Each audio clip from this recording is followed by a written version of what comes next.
जज ले लो जज, अपने इशारों पर नाचने वाला जज ले लो जज भैया, मनमर्जी का फैसला देने वाला जज ले लो, बेगुनाहों को फंसाने वाला, गुनहगारों को बचाने वाला जज ले लो, जैसा चाहे वैसा जज ले लो। आप सोच रहे होंगे कि चैनल पर 2 स्ट्राइक मिलने के बाद और 18 लाख प्लस जीएसटी की डिमांड आने के बाद अंबुज कुमार पगला गए हैं क्या?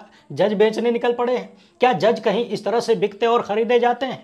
तो यकीन मानिए बस यही एक काम बाकी रह गया है, यानी टोकरी में बिकाऊ जजों को सजाकर बेचना ही बाकी रह गया है। बाकी आए दिन बेईमान जजों की जो जो कहानियां सामने आ रही हैं वो हर एक भारतीय नागरिक को पागल कर देने के लिए काफी है। गिने चुने वकीलों और कुछ बेईमान जजों के बीच एक गजब का गठजोड़ सामने आया है, गजब खुलासा हुआ है जो भारतीय न्यायपालिका के ऊपर एक और शर्मनाक धब्बा लगाता है। अदालतों के भीतर बड़े बड़े धन्ना सेठ किस तरीके से अपना जुगाड़ सेट करते हैं, अपनी मर्जी का जज सिलेक्ट करते हैं और अपनी मर्जी का फैसला करवाते हैं, इसका एक विश्वगुरु टाइप नमूना सामने आया है। इलाहाबाद हाईकोर्ट के बाद दिल्ली हाईकोर्ट और अब पंजाब हरियाणा हाईकोर्ट का यह केस भारतीय न्यायपालिका में पिछले कई दशक के इतिहास में सबसे बदनुमा दागों में से एक बनने जा रहा है। आप सभी दर्शकों से अपील है कि वीडियो में जजों और वकीलों के नाम पर फोकस करिएगा और पूरे नेक्सस को समझने का प्रयास करिएगा। ये किस तरीके से कितने गंभीर आरोप हैं और कितने बड़े कांड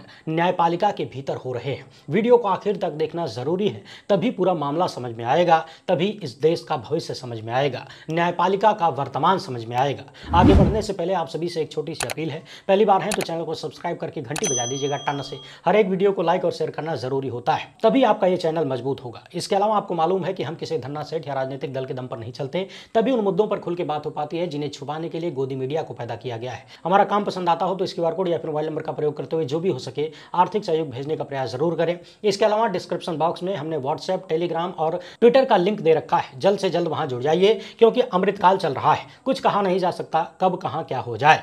अगर आपके पास वकीलों का नेक्सस है, चालबाजियां हैं, तो आप इस देश की अदालतों को हैक कर सकते हैं, हाईकोर्ट को हैक कर सकते हैं, मनचाहा बेंच पाने के लिए तिकड़म भिड़ा सकते हैं। सीधा सीधा कहें तो आप न्याय व्यवस्था को पैरों तले रौंद सकते हैं और इसमें बार और बेंच दोनों आपका साथ देंगे। टेंशन लेने की जरूरत नहीं है क्योंकि न्यायपालिका की जड़ों में यही मट्ठा डाल रहे हैं, कहिए कि डाल चुके हैं, क्योंकि न्यायपालिका में जो चल रहा है उसे न्याय तो कतई कहा नहीं जा सकता, क्योंकि अब न्यायपालिका संविधान का रखवाला नहीं कुछ और ही नजर आने लगा है और न ही लोकतंत्र में अपनी भूमिका के साथ न्याय करता हुआ नजर आता है। देश भर में बार और बेंच की करतूतें ऐसी हैं कि अदालतें विवादों में फंसती जा रही हैं, अपमान बढ़ता जा रहा है। सुप्रीम कोर्ट से लेकर हाई कोर्ट तक जजों की निष्पक्षता पर सवाल है, कौन सी बेंच कौन सा केस सुनेगी, इसको लेकर विवाद लगातार है और यह सब कुछ न्यायिक प्रक्रिया की निष्पक्षता को कटघरे में खड़ा करता है। जजों को शायद इस बात की समझ नहीं है कि जिस न्यायपालिका के साख को वो दांव पर लगा रहे हैं उस साख को बनाने में 70 सालों का वक्त लगा है और पंजाब हरियाणा हाईकोर्ट से जो खबरें आ रही है वो न्यायपालिका की इज्जत को मिट्टी में मिलाने जैसा है। पिछले 12 महीनों में न्यायपालिका लगातार विवादों का शिकार रही है, पहले जस्टिस शेखर यादव, फिर जस्टिस यशवंत वर्मा और अब पंजाब हरियाणा हाईकोर्ट। सवाल तो दिल्ली की अदालतों पर भी है जहां दिल्ली दंगे की सुनवाई करने वाले जजों का तबादला कर दिया गया है, क्योंकि इस केस में दिल्ली सरकार का एक मंत्री सीधे तौर पर फंस रहा था, क्योंकि इसकी सुनवाई जस्टिस समीर बाजपेयी और जस्टिस पुलत से प्रमचला कर रहे थे। मामला आरोप तय करने तक पहुंच गया था मगर दिल्ली हाईकोर्ट ने जजों का ट्रांसफर कर दिया। सवाल यह है कि इसका असर दिल्ली दंगों की सुनवाई पर क्या होगा, कोई नहीं जानता सिवाय न्यायिक और राजनीतिक सत्ता के, और ये सारे मामले भारत की न्यायपालिका को सवालों के घेरे में खड़ा कर देते हैं। सवाल यह है कि कोई कैसे भरोसा कर ले कि न्यायपालिका अब भी मजबूत है, कोई कैसे माने कि न्यायपालिका संवैधानिक मूल्यों को बरकरार रख सकती है और रख रही है, और ये क्यों न कहा जाए कि सत्ता और धन्ना सेठों के आगे न्यायपालिका ने क्या ज्यादा हद तक सरेंडर कर दिया है, क्योंकि पंजाब और हरियाणा हाईकोर्ट का मामला देश को शर्मसार करने वाला है। इसने न केवल वकीलों की नैतिकता को कटघरे में खड़ा कर दिया है बल्कि जजों की निष्पक्षता और कोर्ट कैसे काम करती है इस पर भी सवालिया निशान लगा दिया है। पंजाब और हरियाणा हाईकोर्ट में जो चल रहा है इसकी शुरुआत सज्जाद अहमद भट्ट केस से हुई। ये आदमी एक याचिका करता है, नामों को जरा ध्यान से सुनिएगा, ध्यान में रखिएगा। यह आदमी एक याचिका करता है जिसके खिलाफ भारतीय दंड संहिता की धारा 420, 467, 468, 471, 511 के साथ 120B के तहत मामले दर्ज हैं। ये आरोप गंभीर है और धोखाधड़ी, जालसाजी और आपराधिक साजिश जैसे अपराधों से जुड़े हुए हैं। लेकिन भट्ट के ही मामले ने पंजाब और हरियाणा हाईकोर्ट में बेंच हंटिंग जैसे मामले का भंडाफोड़ कर दिया है। ये बेंच हंटिंग क्या है, थोड़ी देर में समझ आ जाएगा। सवाल यह है कि ये सब कुछ कब से चल रहा है। इस सवाल के जवाब के लिए वीडियो को आखिर तक देखना होगा, तब आपको न्यायपालिका के सरेंडर का खेल समझ में आएगा और न्यायपालिका के जजों के टोकरी में बैठ जाने का खेल समझ में आएगा। तो सज्जाद भट्ट की जमानत याचिका जस्टिस मंजरी नेहरू कौल की बेंच के सामने 3 बार लिस्ट हुई, पहले 28 मार्च, फिर 16 मई और फिर 28 मई 2025 को। लेकिन सुनवाई हर बार टलती रही। पहली सुनवाई में याचिकाकर्ता की ओर से कोई वकील ही पेश नहीं हुआ, दूसरी सुनवाई पर याचिकाकर्ता के वकील ने स्थगन मांगा और तीसरी बार 28 मई को याचिकाकर्ता के वकील बिमल सैनी ने एक चौंकाने वाली अपील की। कहा कि इस मामले को जस्टिस महावीर सिंह सिंधु की बेंच के सामने लिस्ट किया जाए। ये एक ऐसी अपील थी जिसने पंजाब और हरियाणा हाईकोर्ट की खिड़कियां खड़का दी। न्यायपालिका की नींव हिलने लगी, क्योंकि केस असाइन करने की जिम्मेदारी चीफ जस्टिस की है, जबकि एक वकील कोर्ट में खड़ा होकर मामले की सुनवाई के लिए एक विशेष जज की मांग करता है। यह अपील असाधारण है, क्योंकि जजों के मामले की सुनवाई से हटने की मांग तो आपने सुना होगा कि फला जज फला मामले की सुनवाई से खुद को अलग कर लिए हैं, सुनवाई नहीं करेंगे, कोई और करेगा। मगर यह ऐतिहासिक है कि वकील बोले कि भैया हमको फलानवा जज से सुनवाई नहीं करवानी है, हमें फलानवा स्पेशल जज चाहिए, उसी के सामने हमारा मामला सुना जाना चाहिए। लेकिन किसी खास जज के बेंच की मांग करना हाईकोर्ट में बेंच हंटिंग का खुला खेल फर्रुखाबादी था। वकील को पता था कि उसके पीछे ताकतवर लोग हैं, उसका कुछ नहीं बिगड़ेगा। और यह एक ऐसी रणनीति है जिसमें वकील और पक्षकार जानबूझकर उन जजों की बेंच को चुनने की कोशिश करते हैं जो उनके पक्ष में फैसले दे सकते हैं। अब पक्ष में फैसले क्यों दे सकते हैं, इसका अंदाजा आप लगाते रहिए।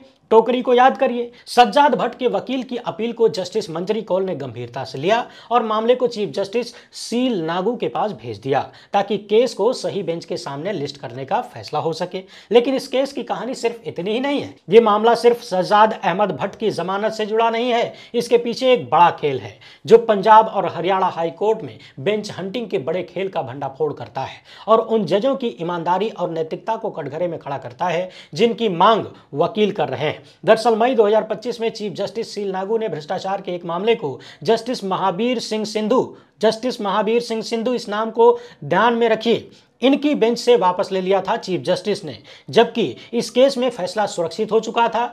द लीफलेट ने लिखा है कि यह मामला एक real estate company M3M group के प्रमोटर रूप बंसल और सीबीआई के निलंबित स्पेशल जज सुधीर परमार से जुड़ा था। प्रवर्तन निदेशालय यानी ईडी ने मनी लॉन्ड्रिंग के आरोप में रूप बंसल को गिरफ्तार किया था और जस्टिस सुधीर परमार पर बंसल और IREO ग्रुप के मालिक ललित गोयल को फायदा पहुंचाने का आरोप था। इस मामले की शुरुआत जनवरी 2025 में हुई, जब यह केस जस्टिस NS शेखावत की बेंच के सामने लिस्ट हुआ था। 14 जनवरी को शेखावत ने खुद को मामले से अलग कर लिया। फिर यह जस्टिस मंजरी नेहरू कौल की बेंच के सामने आया, लेकिन 13 फरवरी को याचिकाकर्ता ने याचिका वापस ले ली। दलील दी कि वो बेहतर तथ्यों के साथ नई याचिका दाखिल करेंगे और नई याचिका वकील JK सिंगला के जरिए दाखिल हुई, जो कि जस्टिस महावीर सिंह सिंधु की बेंच के सामने पहुंची। अब आपको समझ आ गया होगा कि दरअसल बेंच हंटिंग क्या है और कैसे अपने मन का जज पाने के लिए कोर्ट में खेला हो रहा है। यानी पहले याचिका दाखिल होती है, किसी जज के यहां मामला पहुंचता है, लेकिन वो जज चूंकि शायद मन का नहीं है या मैनेज्ड नहीं है, तो इसलिए कोई न कोई बहाना बनाकर याचिका को वापस लिया जाता है। फिर उस याचिका को दूसरे वकील के माध्यम से भेजा जाता है ताकि मनमाफिक जज मिल जाए। मजेदार बात यह है कि सिंगला के जरिए मामला जस्टिस सिंधु के सामने तो लिस्ट हो गया, लेकिन सिंगला इस मामले में कभी कोर्ट में पेश हुए ही नहीं। 2 मई को जस्टिस सिंधु ने फैसला सुरक्षित रख लिया, मगर 5 मई को चीफ जस्टिस सील नागू को एक लिखित और मौखिक शिकायत मिली जिसमें बेंच हंटिंग के गंभीर आरोप लगाए गए थे। इसी के बाद चीफ जस्टिस ने केस वापस ले लिया। द लीफलेट के लिए मनीष छिब्बर ने लिखा है कि चीफ जस्टिस को मिली शिकायत में कहा गया था कि वकील JK सिंगला को केवल इसलिए याचिका में शामिल किया गया ताकि मामला जस्टिस कौल की बेंच से हट जाए, क्योंकि सिंगला के केस जस्टिस कौल की बेंच के सामने लिस्ट नहीं होते। यानी कथित रूप से जिस जज के यहां सेटिंग नहीं है वहां से मामले को हटाकर सेटिंग वाले के यहां ले जाने का जुगाड़। यह एक सोची समझी रणनीति थी। ऐसे आरोप लगे जिसमें कुछ वकीलों और प्रभावशाली लोगों का गुट शामिल था, जो धन्ना सेठों के दम पर अपनी मर्जी का फैसला हासिल करना चाहता था, न्यायपालिका को मच्छी बाजार बना देना चाहता था। और 12 मई को जब चीफ जस्टिस सील नागू की पीठ ने मामले की सुनवाई शुरू की तो मोदी सत्ता के पूर्व अटॉर्नी जनरल मुकुल रोहतगी सहित सीनियर वकील वकीलों की तिकड़ी ने केस को दूसरी बेंच से वापस लेने के उनके निर्णय पर आपत्ति जताई। रोहतगी, पुनीत बाली और राकेश नेहरा ने तर्क दिया कि मुख्य न्यायाधीश ऐसे मामले की सुनवाई नहीं कर सकते जिसे किसी सिंगल बेंच ने सुना, आदेश सुरक्षित किया और अंतिम फैसले के लिए लिस्ट किया। लेकिन 23 मई 2025 को पंजाब और हरियाणा हाईकोर्ट के चीफ जस्टिस सील नागू ने अपने 11 पेज के आदेश में मामले की सच्चाई को सामने लाने का फैसला किया और कहा कि यह फैसला संस्थान की प्रतिष्ठा को बचाने और जस्टिस सिंधु को आगे की शर्मिंदगी से बचाने के लिए उठाया गया है। 3 दिन बाद 26 मई 2025 को जब मामला चीफ जस्टिस नागू की बेंच के सामने आया तो याचिकाकर्ता के वकील ने स्थगन की मांग की क्योंकि सीनियर वकील पुनीत बाली और विजय अग्रवाल उपलब्ध नहीं थे। चीफ जस्टिस ने इस पर सख्त नाराजगी जताई और सिंगला की गैर मौजूदगी पर सवाल उठाए। उन्होंने कहा कि जेके सिंगला कहां है? बेंच सिर्फ उन्हें सुनेगी। ये वही वकील साहब हैं जिनके नाम से दोबारा याचिका लगी थी। उनकी पावर ऑफ अटॉर्नी सिर्फ इसलिए दाखिल की गई ताकि मामला किसी खास बेंच से हटाया जा सके। ये कैसी प्रोफेशनल नैतिकता है? ये हाईकोर्ट के जज कह रहे हैं, चीफ जस्टिस कह रहे हैं। आप यानी याचिकाकर्ता उनके वकील बार को बर्बाद कर रहे हैं, ये चीफ जस्टिस का कहना है। चीफ जस्टिस का ये कमेंट न केवल वकीलों की नैतिकता पर सवाल उठाता है बल्कि यह भी बताता है कि कैसे धन्ना सेठ पैसे के दम पर देश की अदालतों को हैक करने में जुटे हैं, न्यायपालिका को बर्बाद करने पर तुले हैं। द लीफलेट से एक सीनियर वकील ने कहा कि एकदम क्लियर है कि एक गुट काम कर रहा है, यानी एक गुट है वकीलों का, जजों का, पूरा एक नेक्सस है जो इस तरह के काम कर रहा है। एक मामले में इतने संयोग कैसे हो सकते हैं? चीफ जस्टिस को इसकी जांच का आदेश देना चाहिए कि सिंगला को इस मामले में किसने और क्यों शामिल किया। निगाहें अब पंजाब और हरियाणा हाईकोर्ट के चीफ जस्टिस पर हैं कि वे संस्थान का इकबाल बचाने के लिए क्या करते हैं, क्योंकि पूरी न्यायिक प्रक्रिया सवालों के घेरे में है और यह बताता है कि हाईकोर्ट में क्या चल रहा है और चीजें कितनी खराब हो चुकी हैं कि लोग पूरी न्यायिक प्रक्रिया को ही हैक करने की सोच लेते हैं। मगर पंजाब और हरियाणा हाईकोर्ट का मामला अकेला नहीं है। दिल्ली हाईकोर्ट से लेकर इलाहाबाद हाईकोर्ट तक ने न्यायपालिका की इज्जत को मिट्टी में मिला दिया है।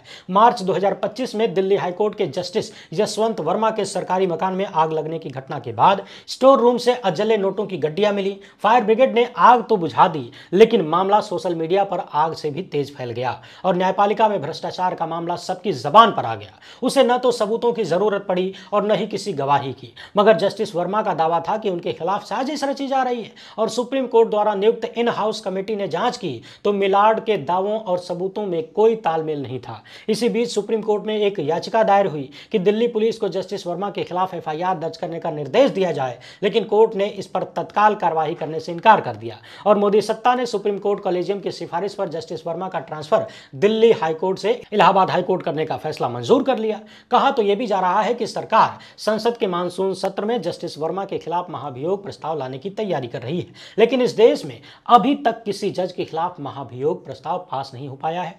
और सच्चाई यह भी है कि इलाहाबाद हाईकोर्ट के जज शेखर यादव के खिलाफ विपक्ष के महाभियोग प्रस्ताव पर सरकार कुंडली मार के बैठ चुकी है और जस्टिस वर्मा के खिलाफ महाभियोग की तैयारी है, क्योंकि जस्टिस शेखर यादव ने सत्ता की भाषा बोली थी, मुसलमानों के खिलाफ जहर की उल्टियां की थी और सत्ता के लिए यह कोई दिक्कत की बात नहीं बल्कि मदद की बात है। याद रखिए कि दिसंबर 2024 में इलाहाबाद हाईकोर्ट के परिसर में विश्व हिंदू परिषद के एक कार्यक्रम का आयोजन किया गया था और उस कार्यक्रम में जस्टिस यादव ने ऐसे बयान दिए जिसने देश को शर्मसार किया, पूरी दुनिया में नाक कटवाई। न्याय की देवी शर्मिंदा हो गई कि एक सिटिंग जज कितना नफरती है। जस्टिस शेखर यादव के बयान सोशल मीडिया पर वायरल हो गए। नेताओं, वकीलों सहित समाज के हर तबके ने तीखी आलोचना की, मगर जस्टिस यादव ने दावा किया कि उनके बयानों को तोड़कर मरोड़कर पेश किया गया। दबाव बढ़ा तो सुप्रीम कोर्ट कॉलेजियम ने जस्टिस यादव को बुलाया और खबरें तो ये भी आई थी कि जस्टिस यादव ने कॉलेजियम के सामने माफी मांगी, लेकिन सार्वजनिक तौर पर माफी मांगने से इनकार कर दिया। विपक्षी सांसदों, खासकर राज्यसभा सांसद कपिल सिब्बल की अगुवाई में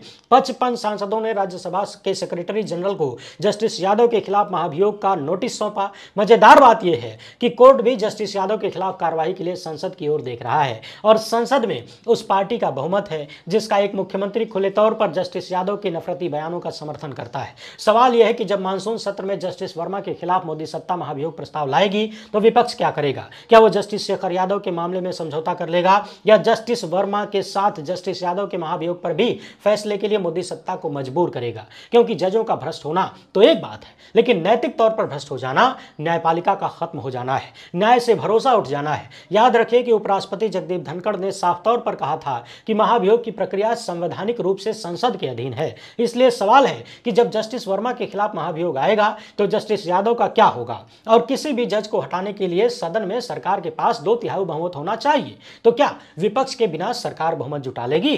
इसलिए लगता नहीं कि दोनों जजों के खिलाफ महाभियोग का प्रस्ताव पास हो जाएगा, या फिर पास होगा तो सरकार को विपक्ष की बात माननी पड़ेगी और जस्टिस शेखर यादव के खिलाफ महाभियोग की मांग जोर पकड़ लेगी। लेकिन महाभियोग के प्रस्ताव पर वोटिंग से पहले जांच कमेटियां बैठेंगी और उनकी रिपोर्ट स्वीकार होने के बाद ही मामला आगे बढ़ेगा। इसलिए भारत में अब तक कोई भी जज महाभियोग के जरिए हटाया नहीं जा सका।